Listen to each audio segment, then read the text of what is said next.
That was 32 years ago. Chinese diplomats suspected of spying and expelled. Nothing like that has happened since, until this past September, when the American government secretly expelled 2 Chinese embassy officials after they drove onto a sensitive military base in Virginia, and not just any military base, one that is home to U.S. Special Ops forces.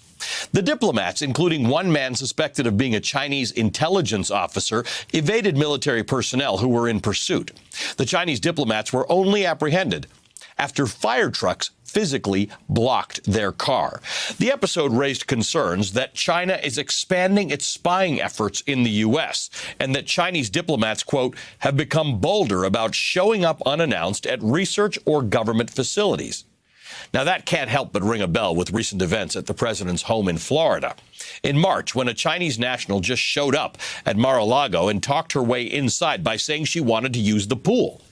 She just happened to be carrying 4 cell phones, 2 passports, and a thumb drive infected with malware, as well as something called a Faraday bag, which blocks electromagnetic signals. Oh, and she also had 9 flash drives, 5 SIM cards, a device to detect hidden cameras, and $8 grand in cash back in her hotel room.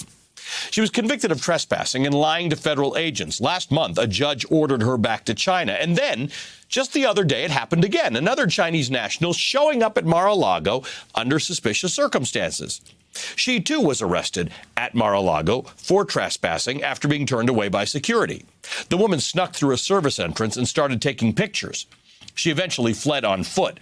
When police apprehended her, she refused to hand over those pictures. Now, we should say, neither of these 2 Chinese nationals has been charged with espionage. But we might also note that the president is spending the next 2 weeks at Mar-a-Lago surrounded by, how would you describe it, a who's who of impeachment scandal. Rudy Giuliani, Acting Chief of Staff Mick Mulvaney, and Pat Cipollone, who is expected to lead the president's defense in a Senate trial.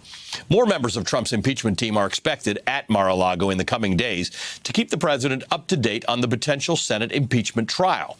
With one caveat.